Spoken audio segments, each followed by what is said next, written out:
Hi, everyone. This is Dee Marley with the History Bards podcast. Thank you for joining us today. This week, we are welcoming historical author Andrew Varga, the author of The Last Saxon King and the Celtic Deception, to the show today. Thank you for joining us, Andrew. How are you doing today? Oh, I'm doing great, thanks. Thank you so much for having me here. Absolutely. And we're so glad to have you visit us. And as a way of a brief introduction to our listeners, Andrew earned an honors BA from the University of Toronto with a specialist in history and a major in English. Even in his English program, where he learned to read Old English poetry such as the Battle of Malden and translating Beowulf in its entirety. He's traveled extensively across Europe, amassed a library full of history books, and a collection of medieval weapons, which we're going to ask you about later, and currently writes young adult novels combining history and time travel. He is a member of the Royal Historical Society, the Historical Novel Society, the Writers Community of Durham Region, and various Facebook groups dedicated to history. Again, welcome to the show. And to get things started, Andrew, we would love to know more about your books and why you chose this era, and particularly why you decided to combine history and time travel. So, as you said from my bio, I've been pretty much immersed in history throughout my life. Right. And I started writing historical fiction, particularly young adult historical fiction, because my kids, when they were younger, they'd come up to me and they say, "Dad, read this book. It's really awesome historically." And I'd read it, and I found that in young adult historical fiction, the historical accuracy just wasn't really that important. Like they told good stories, but the accuracy wasn't there. And I thought there are so many fantastic stories in history. You don't have to fudge or embellish. So why not actually create a series of books geared towards a young adult audience, but of course enjoyable by all ages, Right. that would go to different parts of history and tell real stories that are happening. And I thought time travel was the best way to do it because then I get to pick and choose different parts of the past that I really found attracted to, like that I really were drawn to. So the first book, of course, was The Last Saxon King. And it was in my English program that I first was immersed into the Anglo-Saxon era. And I loved the language, I loved the poetry. Yes. And I thought, oh, there's some awesome stories here, especially 1066 when the entire English language changed with the Norman invasion, and it went from being this Germanic language to being this hybrid of German, French, Latin, and so this is a story that I thought, has to be told. Yeah. Not to mention that 1066 was also the last ever Viking incursion, recorded Viking incursion. After that, with Harold Hardrada's army getting wiped out, it's like no more Viking raids. Right. So, that's kind of what drew me to 1066 and made me write The Last Saxon King. As for the second book, Celtic Deception, I always felt that the Celts were kind of the forgotten people of Europe.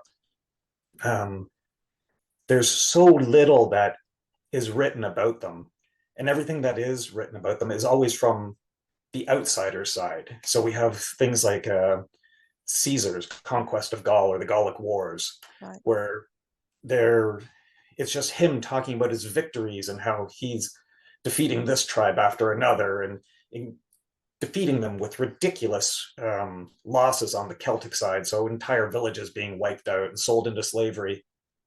And I thought, why not tell a story from the side of the Celts themselves? And that's what drew me to this one, especially with the Druids. Like so many people know of the Druids and think of their robes and all this, and they're chanting. And I thought here with the Druid, the attack on the island in 60, the Common Era, I thought this was another great story that just needed to be told.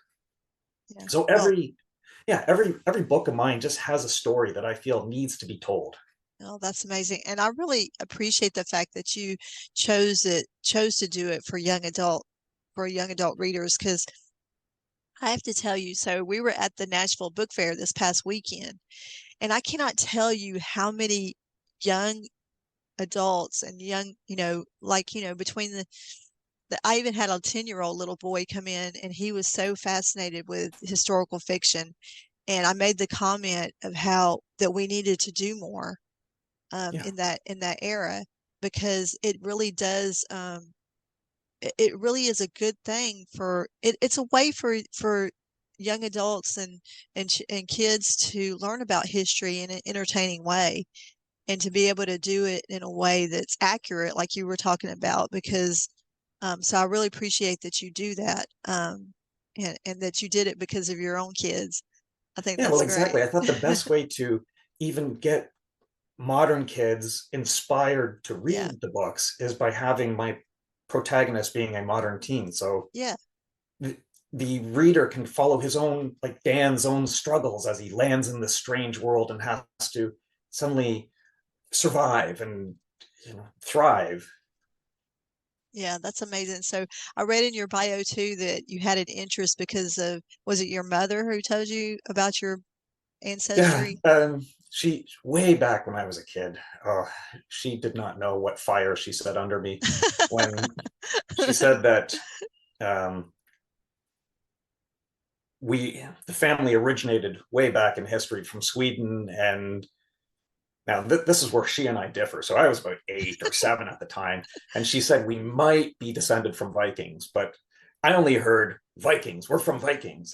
She only clarified this once my bio actually came out in the book. She said, "I never told you. We were." I said we might, but it's like when you tell that to a 7-year-old, they don't hear might. They No, that's say. right. But I That's did have an right. ancestry DNA test, and they said there is Scandinavian origin or heritage. So yeah, I'm sticking with that Viking heritage thing. Yeah, I don't blame you. I don't blame you at all. Well, so can you tell us a little bit about, I know since this is about time travel and everything, and I have a particular interest in time travel because I love H.G. Wells' books and his research that he did. So can you tell us a little bit about the research that you did for these books, as far as the history and the time travel? Um, Time travel, the entire time travel bit was just kind of decided on a really long car drive. I was driving the family home from Myrtle Beach, and they're all sleeping or reading or watching their movies. So I'm staring out at highway, and I'm thinking, okay, how is my time travel going to work? Because you have to set your rules of Yes, you do. what can be done, what can't be done. So there was no research. There was more like, what parameters am I going to set for time travel? What can be altered? What can be done? And so I figured that time is it's slightly self-healing. That is the key thing. So in my world, if you step on a butterfly, or you happen to accidentally push a villager into the river and he drowns, that villager is not the great great great great great great grandfather of Einstein, and you haven't just messed up things. Einstein will still be born somehow, and things like that. So Okay. time can repair itself from the small things. It's the big things that need the help of a time jumper to come in and fix. So that's the time portion. For the actual books, I always start with the primary sources. So for the Battle of Hastings, I read things like the Anglo-Saxon Chronicle. I read all of the Norman sources, which are quite a few. Yeah. And there's fantastic books on the Bayeux Tapestry, which depicts the Yes. entire Battle of Hastings sequence. So I kind of went through all of those. And then even for the Battle of Stamford Bridge, there's a King Harold saga, Right. which is an Icelandic source. It's a bit dated. It's 200 years after the fact, so has to be taken with a grain of salt. But just to get a feel of what people at the time were saying about the actual events. Yeah. And then, of course, there's also archaeological research. Um, some of it kind of grim, like the Celtic names that I picked up for the Celtic Deception. They're all from Celtic gravestone registries Oh. in England. Oh, that's amazing. Yeah. And unfortunately for the Celts, because there are so little written about them, um, it's harder to create a picture of what they were like. They had a huge culture spanning all the way from Ireland to modern day Turkey. Right. So there, and we have just snippets of, we don't even know if what applied to this tribe necessarily applied to another tribe somewhere else. Yes. But I tried to, based on the books that are out there on the Celts, create a picture of what the Celtic villages and things could look like in Wales at the time. Oh, that's I'd have great. to say with the Celts, it was much harder research because of how little information there is. Yeah, no, I completely understand that. I in my own books about I have a time travel book and kind of a little bit into the Celtic, so I kind of understand that. It was really, really difficult. I read that chronicle too that you were talking about. Um, and so in your whole research and everything, was there anything that really stood out to you that maybe was like obscure that you came across that we would love to know about? For every Okay, so I'm a history geek, so I Yeah. find some of the weirdest things like obscure. I loved when I was doing research on the Battle of Stamford Bridge that there was the lone Viking on the bridge. This was actually recorded in the Anglo-Saxon Chronicle itself. So in the margins, some monk had noted that there was a brave Viking warrior who stood on the bridge challenging the Anglo-Saxons and killed about 40 of them before he was finally taken down by an Anglo-Saxon warrior who had floated under the bridge in a half a barrel and stabbed him up from under beneath the planks. Oh, And I thought, oh my wow. goodness, this is a fantastic story. I mean, Yes. even the bit that the Vikings, when they were at the Battle of Stamford Bridge, they had been surprised. So a bunch of them had been swimming in the river. They hadn't even brought their armor. So they were just basically having a relaxing Sunday, by the river when Right. the Anglo-Saxons piled onto them. So many of these things. I remember the first time my son read the book, he came up to me, he goes, "Did this really happen?" And it's like, Oh, yes, that's the reaction I want. I want this. exactly. Did this really Exactly. happen? Yeah. So that people will go, no, this can't be true. And then actually look it up and go, wow, it It did. really happened, yeah. Yeah. And again, it's one of the things that I love about historical fiction is because lots of times you're teaching something and then to be able to teach it to your own kids, I think that's wonderful Yeah. that you do that. So also in your bio, it talks that you've traveled extensively. Have you been able to visit the places that you've written about? So, yes, but there's not much to see. Uh, So, for instance, I've been to York, I've been to the York uh-huh. Viking Museum, Mhm. uh, but the York of modern day is nothing like the Aforwick of the year Right. 1066. Yeah. I've been to London too, and yeah, there's banking towers everywhere. It's not that little dinky village by the Thames. Exactly. So it's very hard to get an accurate picture of places from modern day visits. Yeah, that's very true. That is very true. Um, And never mind Wales. Like Wales is a beautiful place, but yeah, there's nothing Celtic there.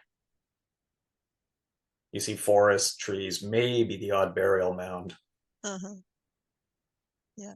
Oh, that's great. But it's still great that you were able to travel there. I feel like that being able to get at least a sense of, the locations and stuff, I think that really adds to the atmosphere of writing historical fiction. Yeah, well, I spent about a week in Wales and it was always raining. And when it wasn't raining, it was gray and overcast and threatening rain. Yes. So if you read the Celtic Deception, you'll notice that's kind of the overall mood of the book, just rain and gray, rain and gray, rain and gray. And that's Yeah. just my own experience of Wales. I'm sure No, they have some sun. I've not I seen it though. I'm sure it's very sporadic, isn't it? Well, we would love for you to share maybe if you have a favorite line or passage from one of your books, maybe Celtic Deception, because that's your newest one, right? Yes.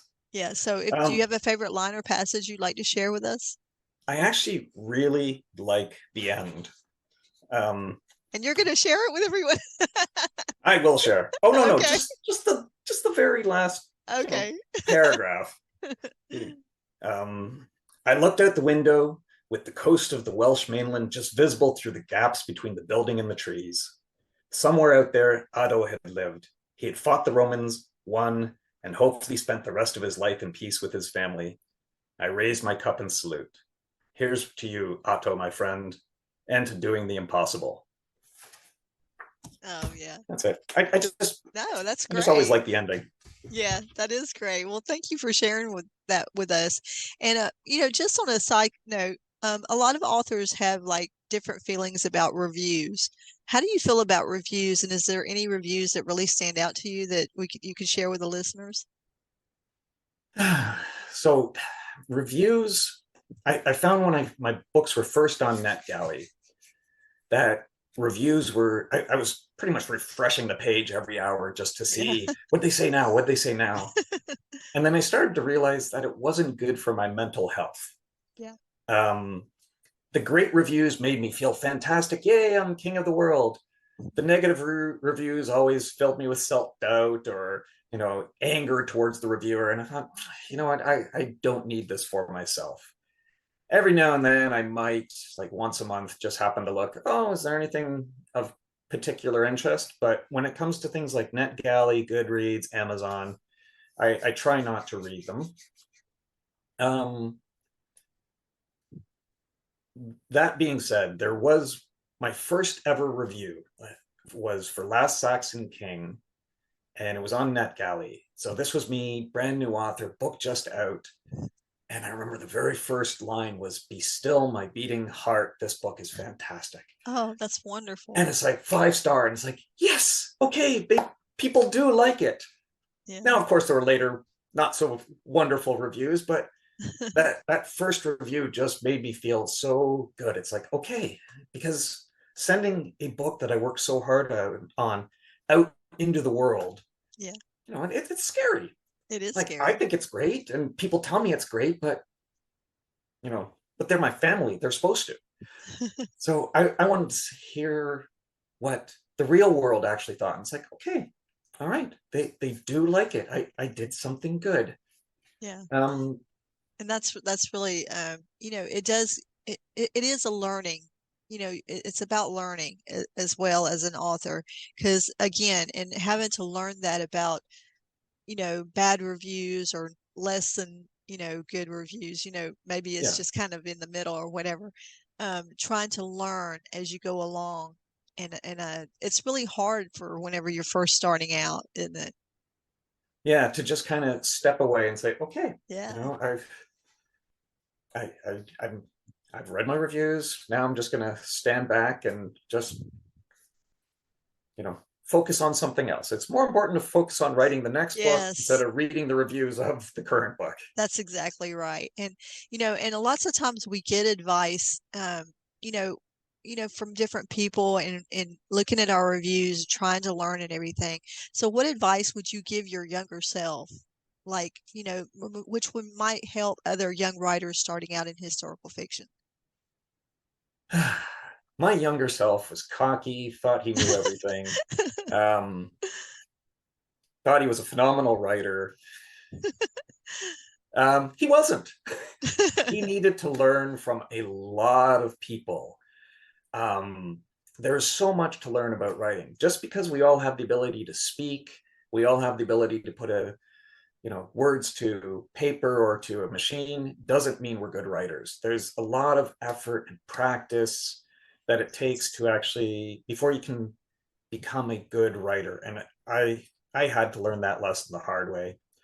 Um, I remember the first book I actually wrote. I just edited it a few times, thought it was fantastic, sent it out, for agents and whatnot, already envisioning the movie that was going to be made from it. And Yeah. oh yeah, it was, looking back at it now, it's drivel. But Yeah. Isn't that so amazing how you can see how you grow? yeah, Like, yeah, and keeping those old manuscripts and stuff, being able to see how your writing matures over time. yeah. So my main advice to any young writer is to find seasoned writers at writers groups, library Yes. sessions. Yes. There's so many resources for people who want to write or get better at writing. Yes. Use those resources and learn. Um, People can't pick up a guitar and start playing like Jimi Hendrix on day No. one. It takes years of practice and patience and learning Yes. and teachers and improving of the craft. writing's the same way. It is. It absolutely is. Well, thank you for sharing that. That's very, very sage advice.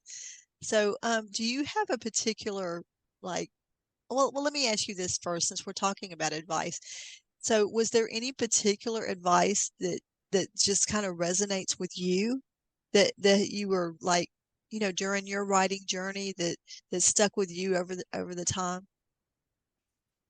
So I've been part of a writing group Mm. for about 20 years now. Okay. Um, the core four of us have been around for maybe 10 years. And, like, we've had many other members come and go, but Yeah. the last four of us have really helped each other grow. And there's so much advice and that we've given each other, and even just seeing how fellow writers would write a scene or add descriptive content. Yeah. So there's no particular bit of advice. There's just so much that I've learned from being with other talented writers, like Yeah. people who, could write description 1,000 times better than I can, and go, oh, okay, so that's a better way to describe what I'm doing. Or they'll look at my um, manuscripts and say, hey, you did this here, but that doesn't make sense. So we're a critique group as well. Yeah.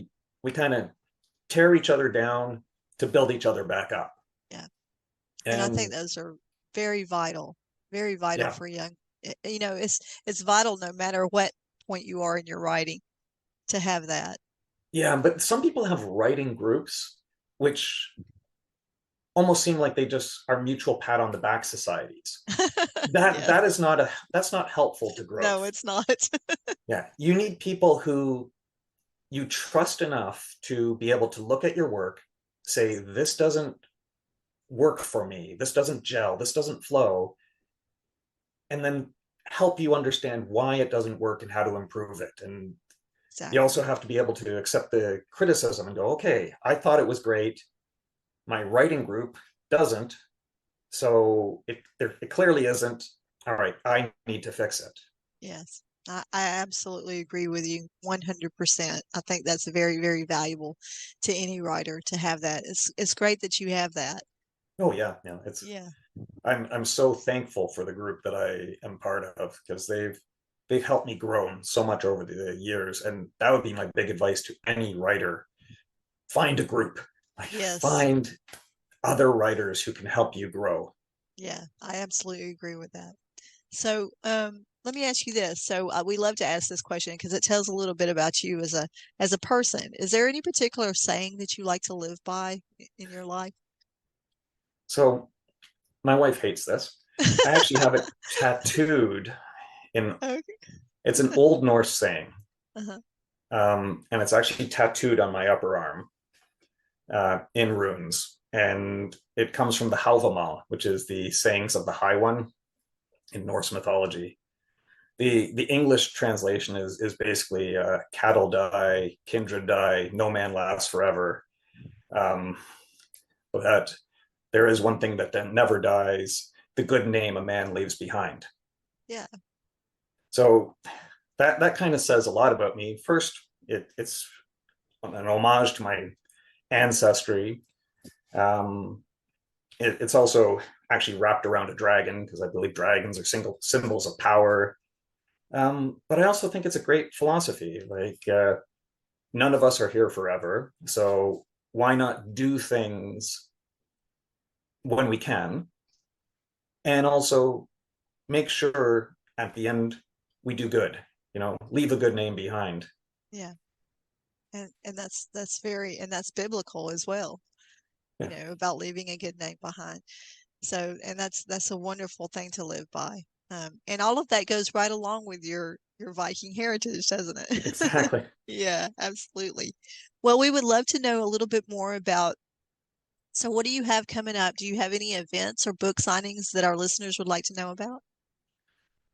Let's see. I have a book signing. I just had 3 book signings in the last 2 weekends, and then I Oh, have another book awesome. signing coming up in November.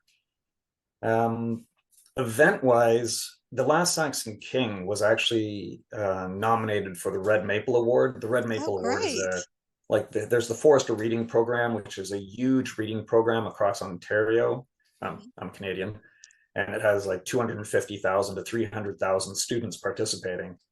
So the nominations had just come out last week, so I've already been told to prepare myself for a lot of in library presentation, in class presentations, probably ramping up in the new year. That's And then, of course, great. there's the award ceremonies, Yeah. which will be in May, and there's the Ontario Library Association Super Conference, which is in January. So I have a lot of that to look forward to.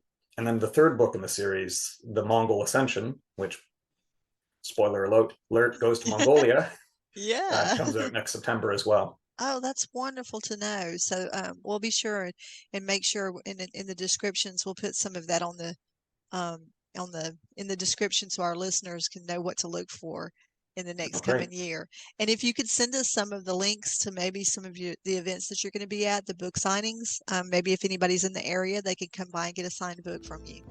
Oh yeah, that'd be fantastic. All right, great. Well, we thank you so much for being here today, Andrew. Oh, thank you so much for having me. Absolutely.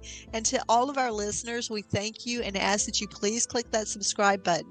And once again, you can learn more about Andrew and his books at www.andrewvargaauthor.com.